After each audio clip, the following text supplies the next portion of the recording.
Hello everyone, I hope आप सभी अच्छे होंगे। तो हम क्या कर रहे थे, जो हमारा क्लास 10th है उसकी एनसीईआरटी जो है उसका चैप्टर 3 कर रहे हैं, जो कि है हमारा मेटल्स एंड नॉन मेटल्स। तो हमने इसमें जो मेजर पार्ट है वो कर लिया है। एक टॉपिक रहता है हमारा जो कि है कोरोजन। तो इस टॉपिक के अंदर हम क्या करेंगे, कोरोजन देखेंगे। इसका कुछ पार्ट जो है वो हम फर्स्ट चैप्टर के अंदर भी कर चुके हैं। तो स्टार्ट करते हैं अपना जो है। तो हम अपना जो टॉपिक है कोरोजन वो स्टार्ट करते हैं। तो हमने देखा है कि जैसे जो सिल्वर आर्टिकल्स होते हैं ना, चांदी के जो भी आर्ट है, जैसे ज्वेलरी वगैरह पहनते हैं, तो वो कुछ टाइम के बाद ब्लैक हो जाती है। क्यों होती है? क्योंकि एयर के अंदर क्या प्रेजेंट है, एयर के अंदर सल्फर प्रेजेंट है। तो वो सल्फर के साथ रिएक्ट करके क्या बना लेती है, सिल्वर सल्फाइड बना लेती है, जो कि ब्लैक कलर का होता है। सिमिलरली हमारे पास कॉपर कैसा होता है, ब्राउन कलर का होता है। ठीक है, शाइनिंग सरफेस होता है इसका। ये एयर के अंदर जो कार्बन डाइऑक्साइड है उसके साथ रिएक्ट करके क्या बना लेता है, एक ग्रीन कोटिंग बना लेता है। किसकी? कॉपर कार्बोनेट की। और इस कॉपर कार्बोनेट की वजह से क्या है, इसका जो ब्राउन शाइनी था सरफेस था वो अब नहीं रहेगा। ठीक है, इसी तरीके से जो आयरन होता है वो एक मॉइस्ट एयर के साथ अगर रख देते हैं उसको लॉन्ग टाइम के लिए, तो उसके ऊपर कुछ ब्राउन फ्लेकी से सब्सटेंस देखने को मिलते हैं, जैसे जंग नहीं लग जाता उस पर, तो रस्ट देखने को मिलते हैं।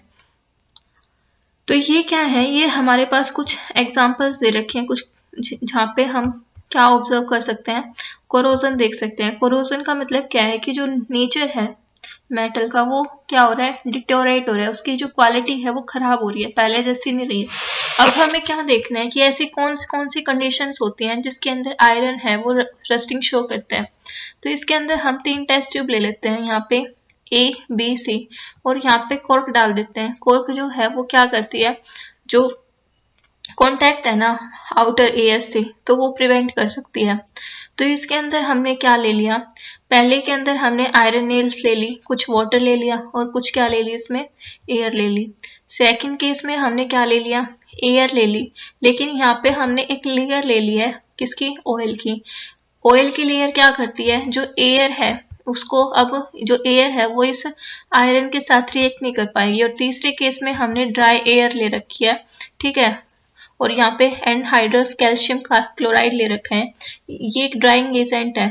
ठीक है, मतलब प्योरली यहाँ पे कुछ भी मॉइस्ट कंडीशंस नहीं रही यहाँ पे। तो हम यहाँ पे देखेंगे कि क्या होगा। तो यहाँ पे एक आता है कि जो एनहाइड्रस कैल्शियम कार्बो क्लोराइड है उसका क्या रोल होता है।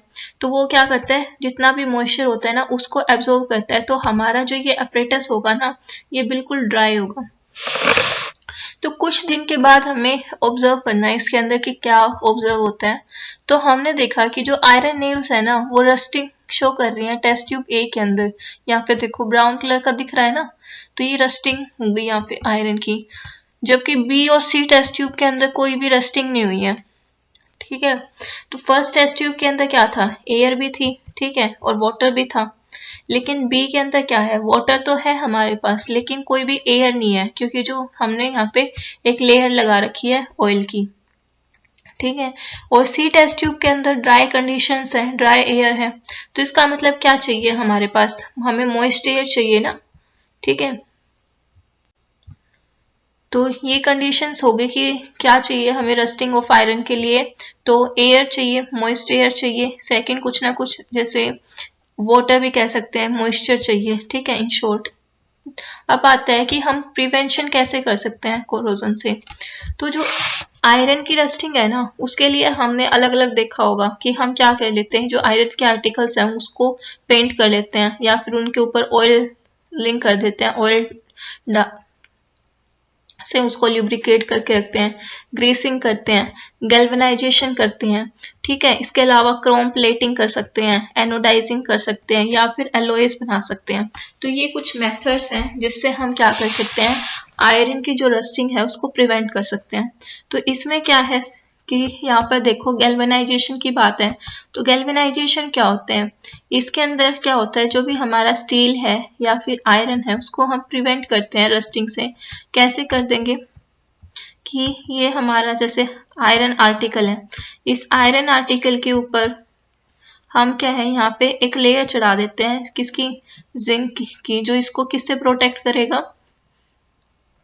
रस्टिंग से बचाएगा। अगर ये जिंक की जो कोटिंग है ना, अगर वो टूट भी जाती है तो भी बचाएगा। क्यों? क्योंकि जो जिंक है वो थोड़ा सा रिएक्टिव मेटल है, और जिंक, एक मिनट यहाँ पे इसका कर लेते हैं, जिंक जो है वो क्या है, रिएक्टिव है।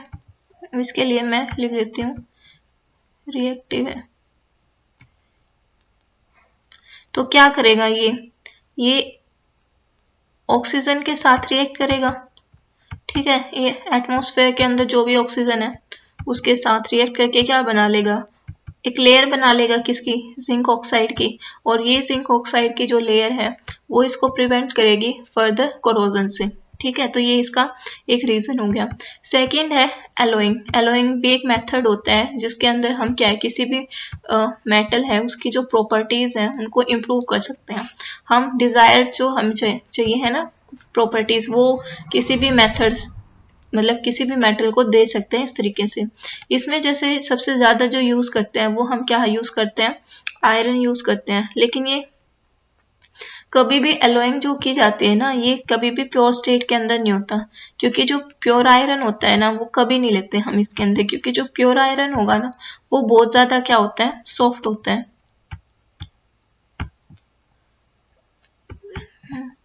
तो ये रहा, प्योर आयरन क्या है, बहुत ज्यादा सॉफ्ट है, और अगर उसको हीट करेंगे ना तो वो स्ट्रेच हो जाता है, ठीक है।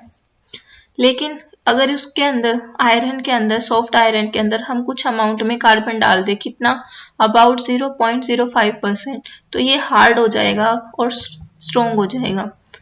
और इसके साथ में क्या है, अगर आयरन के साथ में हम निकल डाल देते हैं या फिर क्रोमियम डालते हैं तो हमें क्या मिल जाता है, स्टेनलेस स्टील मिल जाता है, जो कि हार्ड होता है और इसकी रस्टिंग नहीं होती। तो अगर आयरन के अंदर हम कह रहे हैं किसी दूसरी सब्सटेंस को मिक्स किया जाए तो उसकी क्या हो जाएंगी, प्रॉपर्टीज चेंज हो जाएंगी। तो इस तरीके से अलग अलग मेटल्स की जो प्रॉपर्टीज है उनको हम चेंज कर सकते हैं अगर उसके अंदर कोई दूसरी सब्सटेंस जो है वो ऐड की जाए। अब जो हम यहाँ पे सब्सटेंस ऐड करेंगे ना वो जरूरी नहीं है कि मेटल हो, वो नॉन मेटल भी हो सकती है। तो अब यहाँ पे एक इम्पोर्टेंट वो आता है कि एलओए क्या होता है हमारे पास। तो एलओए क्या है, एक होमोजीनस मिक्सचर है।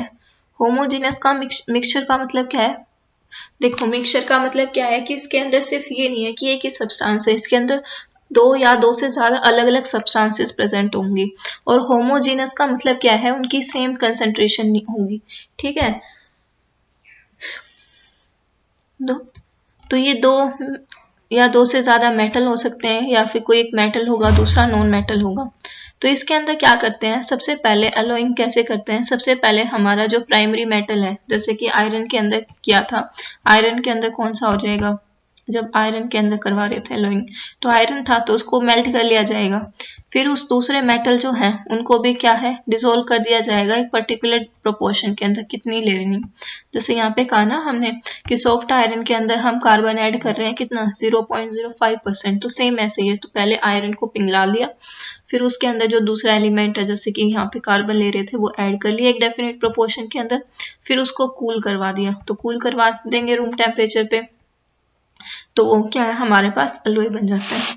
तो यहाँ पे एक चीज देखनी है कि जो हमारा कहते हैं ना गोल्ड क्या है, कि ये सोना प्योर है, तो कभी भी कोई जो गोल्ड होता है ना वो प्योर नहीं होता 100%, क्योंकि जो प्योर गोल्ड होता है ना, जो हम ज्वेलरी वगैरह के अंदर बात कर रहे हैं मेनली, क्योंकि ये ज्वेलरी 100% गोल्ड से मिलकर बनी है, ऐसा नहीं होता।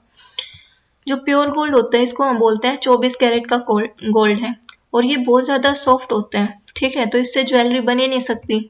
तो इसके अंदर हम क्या करेंगे, कुछ ना कुछ हम क्या इसमें ऐड करेंगे क्या, तो या तो हम इसके अंदर सिल्वर ऐड करेंगे या फिर कॉपर ऐड करेंगे, ताकि ये जो गोल्ड है वो थोड़ा सा हार्ड बन जाए। तो इसलिए हम इंडिया के अंदर कौन सा गोल्ड यूज करते हैं, 22 कैरेट का गोल्ड यूज करते हैं, किसके लिए, ऑर्नामेंट्स बनाने के लिए। 22 कैरेट का मतलब क्या है, यानी कि अगर 22 पार्ट गोल्ड है ना, तो हमारे पास उस 22 पार्ट के अंदर 2 पार्ट हमने किसके अंदर मिक्स कर रखा है, या तो कॉपर मिक्स कर रखा है उसके अंदर या फिर सिल्वर, और इस तरीके से जो टोटल है वो हमारी 24 बनेंगे, ठीक है। और ऐसे ही कह रहा है कि अगर हमारे पास अगर एक मेटल जो है, अगर हम मरकरी ले रहे हैं तो जो अलॉय होते हैं ना मरकरी के, तो उसको हम क्या बोलते हैं, अमलगम्स बोलते हैं। ठीक है। और जो इलेक्ट्रिकल कंडक्टिविटी और जो मेल्टिंग पॉइंट होता है ना अलॉय का, ये चीज याद रखनी है, वो हमेशा क्या होगा, उस प्योर मेटल से कम होगा। कहने का मतलब क्या है, अगर जैसे कि मैं ले लेती हूँ इसके अंदर कॉपर ले लेती हूँ, कि जो कॉपर है वो ज्यादा क्या है, गुड कंडक्टर है इलेक्ट्रिसिटी का। ठीक है। लेकिन अगर कोई कॉपर का कोई मैं एलॉय लूंगी ना, तो वो कम कंडक्टर, उसकी होगी ना, कंडक्टिविटी होगी वो कम होगी किससे, कॉपर से, और उसका मेल्टिंग पॉइंट भी कम होगा। अब यहाँ पे कुछ को एलॉयज दे रखे हैं, जैसे कि ब्रास है, ब्रास किसका होता है, कॉपर और जिंक का होता है। सिमिलरली हमारे पास ब्रोंज होता है, ये किसका होता है, ये कॉपर एंड टिन का होता है। ठीक है। तो दोनों किसके हैं, ब्रास एंड ब्रोंज कॉपर के हैं। और ब्रास के अंदर देखो एस आ रहा है, तो एस, तो इसके अंदर हम एसएन ले लेंगे, ये याद रखना। एसएन किसका सिंबल होता है, टिन का। तो ब्रास के अंदर एस नहीं लेना, तो टिन नहीं लेना, दूसरा कौन सा लेंगे हम, जिंक लेंगे। और ब्रोंज के अंदर क्या है, क्या आ रहा है, जेड आ रहा है, तो यानी कि कॉपर तो ठीक है, लेकिन दूसरा वाला जो है वो जिंक नहीं लेना। ठीक है, तो इससे आप याद कर सकते हो। तो ये क्या है, जो हमारा ब्रास है या फिर ब्रॉन्ज है, ये गुड कंडक्टर्स है इलेक्ट्रिसिटी का।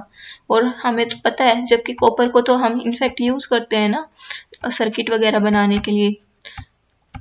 तो अब आप बता सकते हो कि ब्रॉन्ज, ब्रास या फिर अगर हम कॉपर ले ले तो कंडक्टिविटी किसकी ज्यादा होगी, तो कंडक्टिविटी तो कॉपर की ज्यादा होगी, क्योंकि ये हमारे पास मेटल है, दूसरे हमारे पास क्या है, एलॉय है।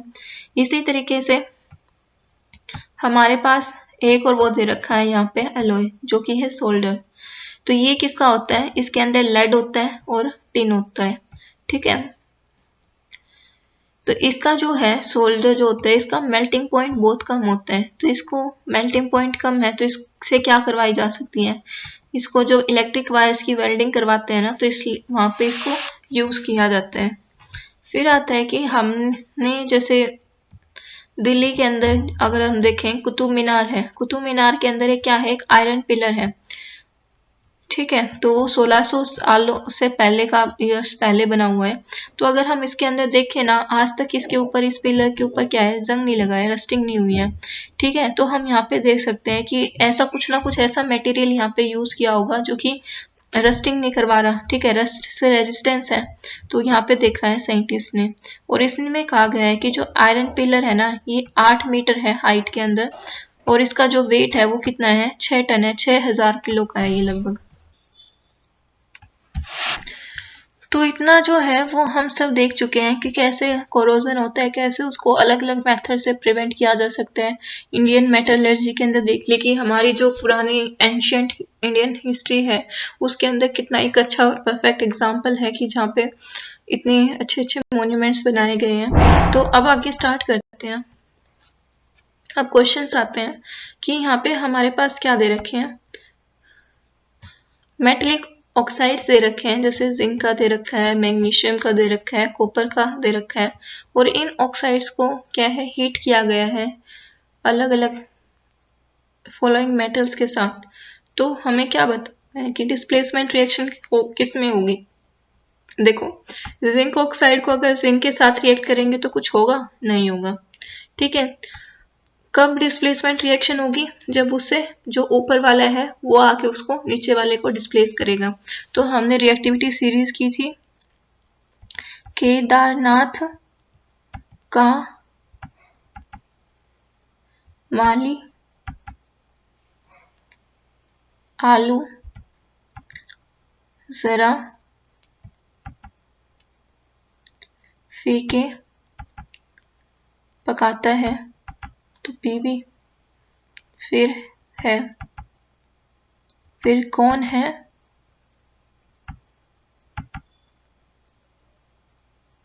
तो इसमें आई थिंक हो जाएंगे हमारे।